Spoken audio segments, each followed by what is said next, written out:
oportunidad nueva de estar alabando y bendiciendo su nombre. Amén. Amén. Bueno, ahora le damos gracias a papá también de una manera muy especial, porque en esta noche nos va a dar la oportunidad de estar presentando a una niña delante de él, ¿verdad? Delante de su presencia. Amén. Entonces, pues quise explicarte un poco, ¿verdad?, sobre cuál es el significado de la presentación de los niños.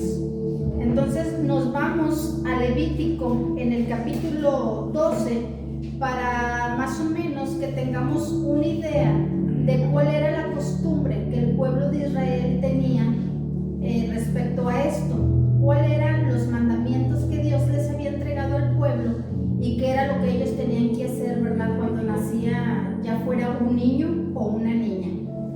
Dice en Levítico en el capítulo 12, dice: la purificación de la mujer después del parto.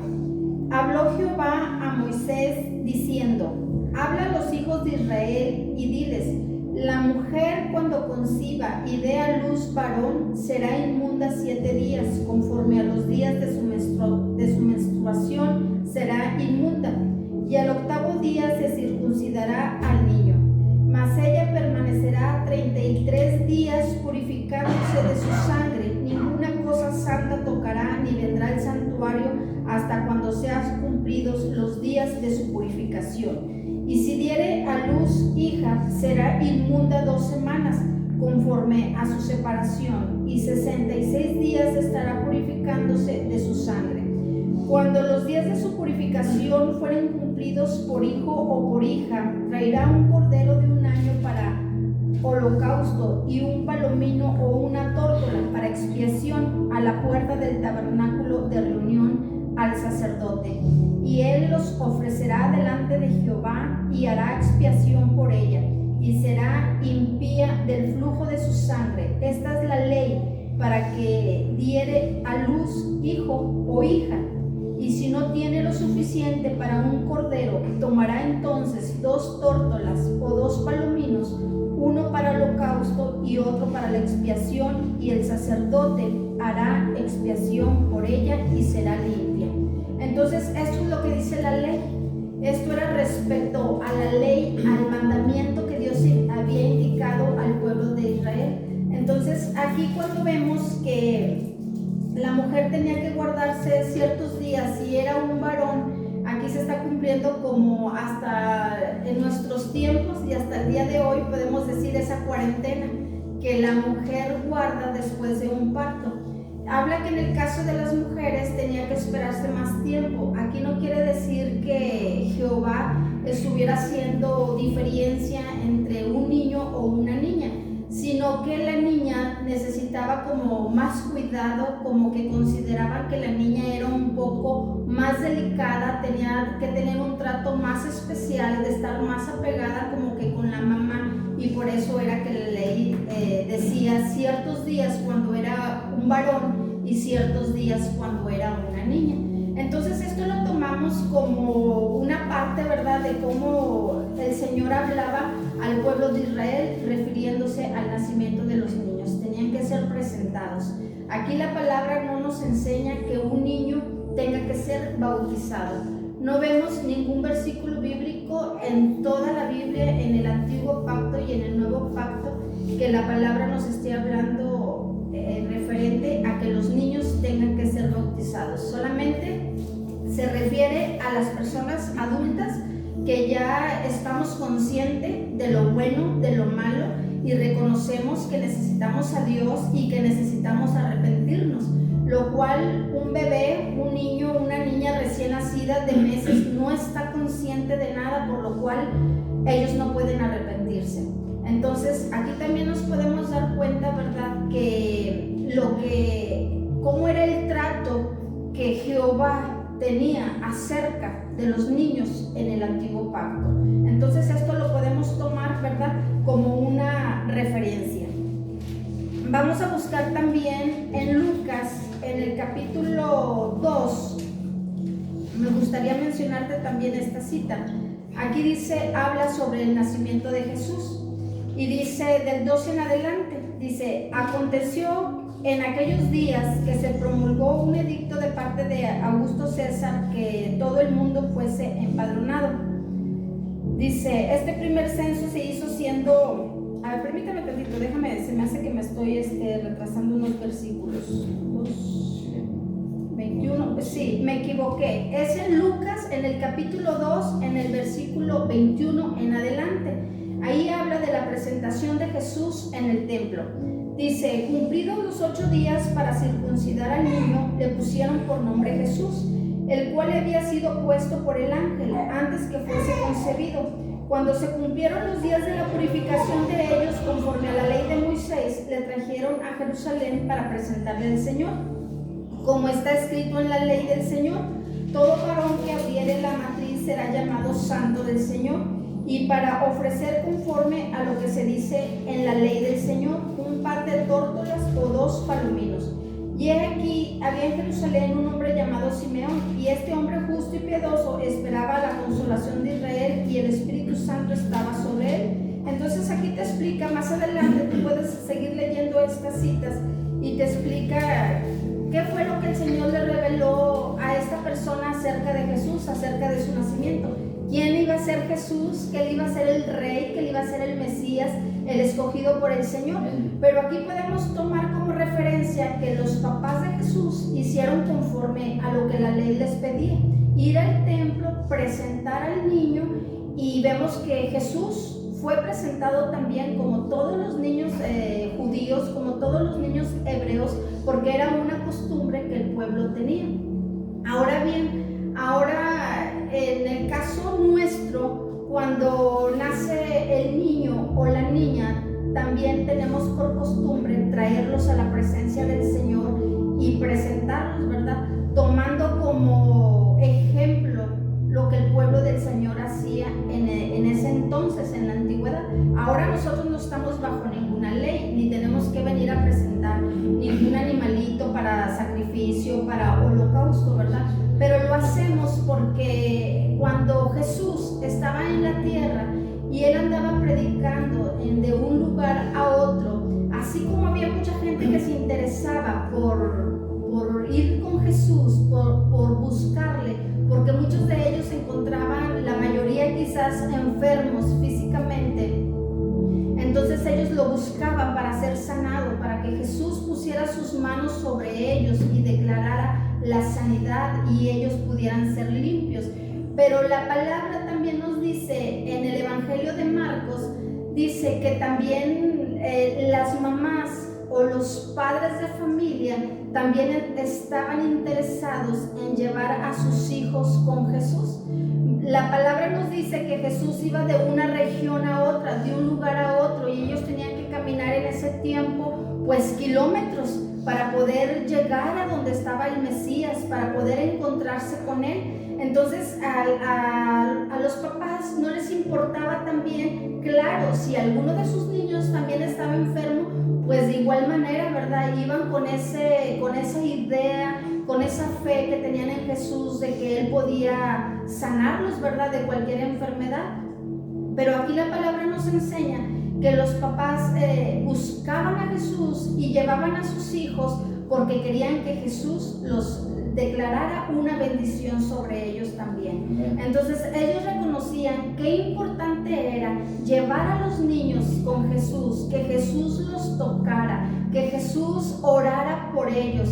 Entonces los papás se interesaban de una manera muy especial en hacer eso, y lo podemos ver en la cita bíblica que viene en Marcos, en el capítulo 10, del versículo 13 al 16, dice: Jesús bendice a los niños, y se presentaban niños para que los tocase, y le presentaban niños para que los tocase, y los discípulos reprendían a los que los presentaban.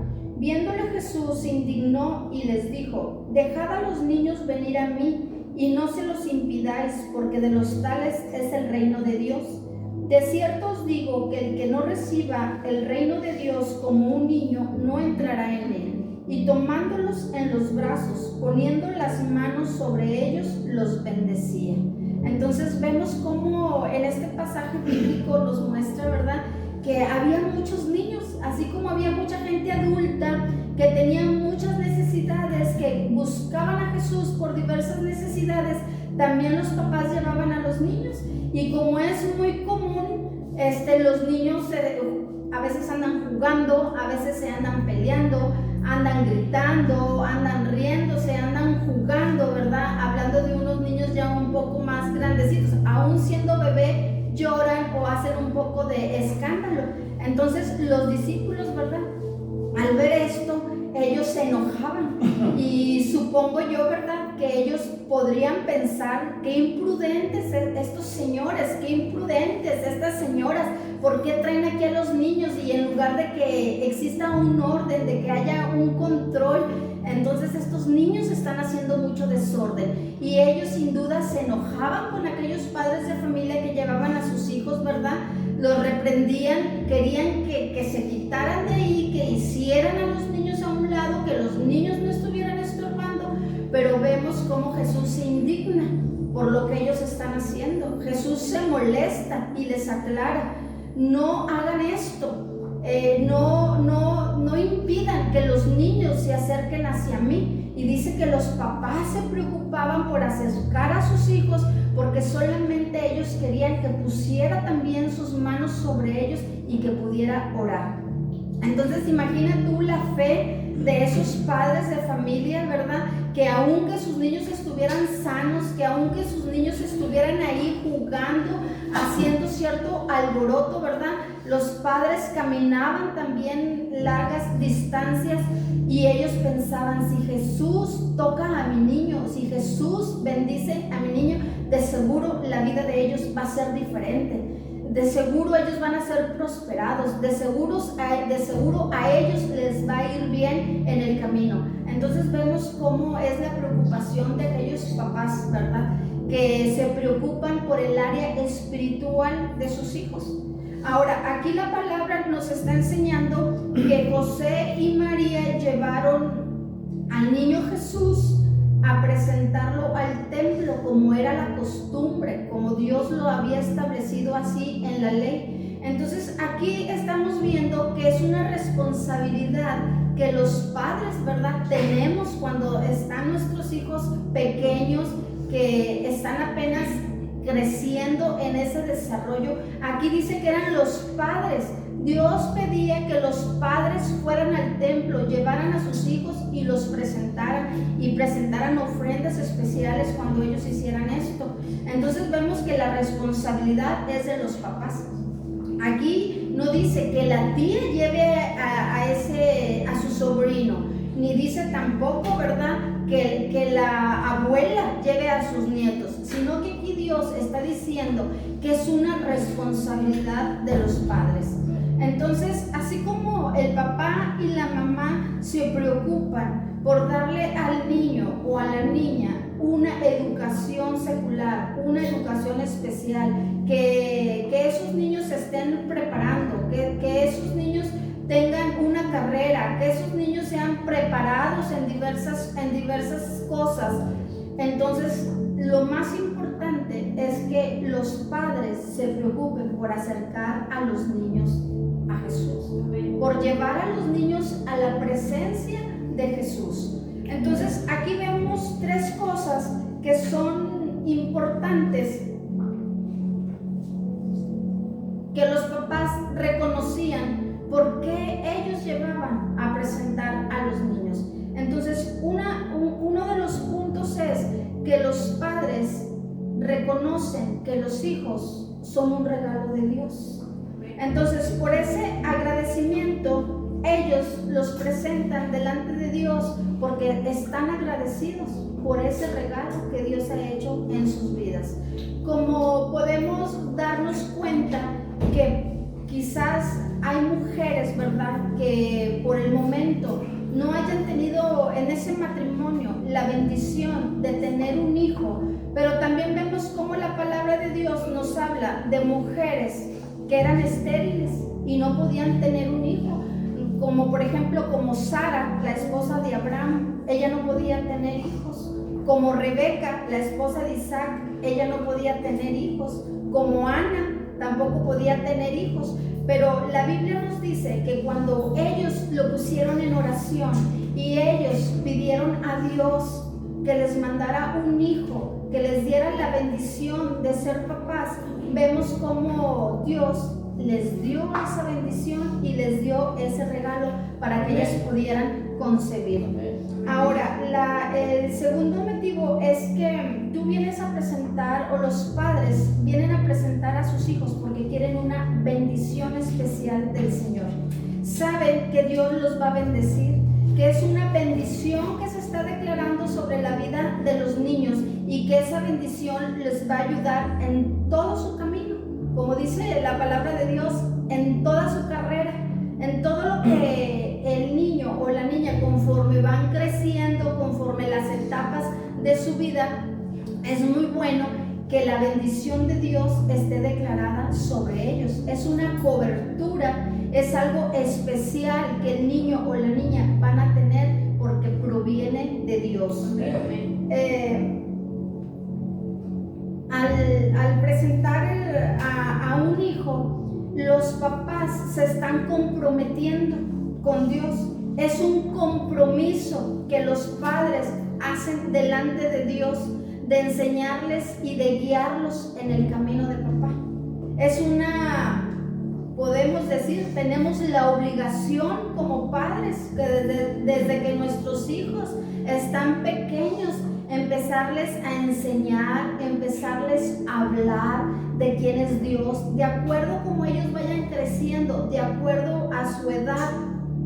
Papá nos va a poner, y a los que tienen sus niños todavía chiquitos, les va a ir poniendo esa palabra adecuada en su boca para que ellos le puedan hablar del Dios Todopoderoso, para que ellos crezcan y sean inculcados de acuerdo a la palabra de Dios. Entonces, el presentar a un niño es algo serio, es un compromiso que los padres tienen. Ahora, nos podemos dar cuenta que es una responsabilidad muy grande, porque los padres pueden traer a su niño o a su niña para ser presentados, y podemos decir como padres en algún momento: yo lo voy a enseñar porque lo voy a guiar, lo voy a llevar a la iglesia, para que él sepa que es de bendición ir a los cultos, a las celebraciones, para que él se aprenda las alabanzas. Pero el ejemplo más grande es el que proviene de los papás. ¿Cómo te conduzcas tú en la vida? Ese es el mejor testimonio y el mejor ejemplo que como padres les podemos dar a nuestros hijos. No solamente hay que educarlos con la palabra, de darles esa dirección y de explicarles y hablarles cosas de la Biblia de acuerdo a su edad, que ellos vayan entendiendo, ¿verdad? Que ellos tienen un padre que los cuida, que los protege, que hay un padre que los cuida, que cuando los papás no pueden estar en aquel lugar, allá está Dios cuidándolos y protegiéndolos, que dice la palabra, ¿verdad? Que Él manda ángeles alrededor de ellos al cuidado de ellos, ¿verdad? Cuando los niños salen a algún lugar, cuando los niños empiezan a ir a la escuela, cuando los padres empiezan a despegar de ellos, sienten una desesperación, como un nerviosismo o una inquietud de decir: yo quisiera estar allá todo el tiempo cuidándolo, pero como humanos nos damos cuenta que no podemos. Pero entonces esa es la confianza y la seguridad que tenemos, que papá los va a estar cuidando donde quiera que ellos estén, que papá los va a estar protegiendo. Y esta promesa de bendecir a los hijos queda sellada para toda su vida. No importa que tú digas, mientras yo lo llevaba a la iglesia, esa niña o ese niño va a ir a la iglesia. Conforme sea un niño, conforme vaya creciendo, quizás antes de que entre a la adolescencia, va a hacer todo lo que sus papás le digan, va a ser obediente, pero va a llegar un momento en la vida que ese niño que fue bendecido, que ese niño que fue presentado delante de Dios, van a llegar las tentaciones a su vida, las tentaciones de la juventud, las atracciones, y a veces para los papás pareciera que el niño se está saliendo de ese camino que fue inculcado, de ese camino que desde niño se le llevó al templo y fue presentado. Pero aquí en la palabra de Dios tenemos las promesas, que tarde que temprano, ¿verdad? Dios va a hacer la obra en el corazón de nuestros hijos, independientemente de la edad que ellos tengan. Ellos están en la palma, ¿verdad?, de la mano del Señor, están bajo el cuidado de Él, y la obra que papá inicia en ellos, en su corazón, dice la palabra que Él la va a perfeccionar. Entonces los padres deben de tener esa confianza y deben de tener esa seguridad de que Dios va a hacer la obra en sus corazones a su tiempo. No hay que desesperarnos, pero ellos son niños que están apartados para el Señor. Dice también el Salmo 127:3, dice: he aquí, herencia de Jehová son los hijos, cosa de estima el fruto del vientre. Entonces nunca los padres, ¿verdad?, podrán decir, o no es correcto, ¿verdad?, si algún papá o alguna mamá en algún momento lo ha dicho, ¿verdad?, es que este niño fue un accidente, es que este niño no estaba programado, es que este niño no lo esperábamos, ¿verdad?, en el hogar. Pero ellos tienen ese propósito divino. Ellos no han venido aquí por una casualidad. Dios permitió, ¿verdad?, que ellos vinieran a este mundo, vinieron con un propósito, con un destino, y si los padres nos encargamos de estarlos guiando debidamente, de estar orando por ellos, de estar intercediendo por ellos, entonces Dios va a cumplir ese propósito divino, el cual ellos van a cumplir aquí en la tierra. Amén. Amén. Entonces le estamos dando gracias a Dios de una manera muy especial por la vida de Dariana. Ahorita vamos a hacerle la invitación para que pases, Dariana. Vamos a orar por ti, vamos a orar también por la niña. Le pido a mi esposo, ¿verdad?, que pase.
sabiduría, para que Dios ponga esa fortaleza que como familia ustedes necesitan para seguirse apoyando, para seguir adelante en el camino de papá. Gracias le damos a Dios por este regalo tan precioso, ¿verdad? Por este regalo, ¿verdad? Que no podemos decir, o sea, no tiene valor, es algo muy grande, ¿verdad? No tiene un precio para nosotros, ¿verdad? Lo que hace papá, lo que papá nos entrega, lo que papá pone en nuestras manos. Le estamos dando gracias a Dios también por ti, iglesia, por tu vida. Deseamos que Dios te bendiga, que Dios sea contigo en tu entrada y en tu salida.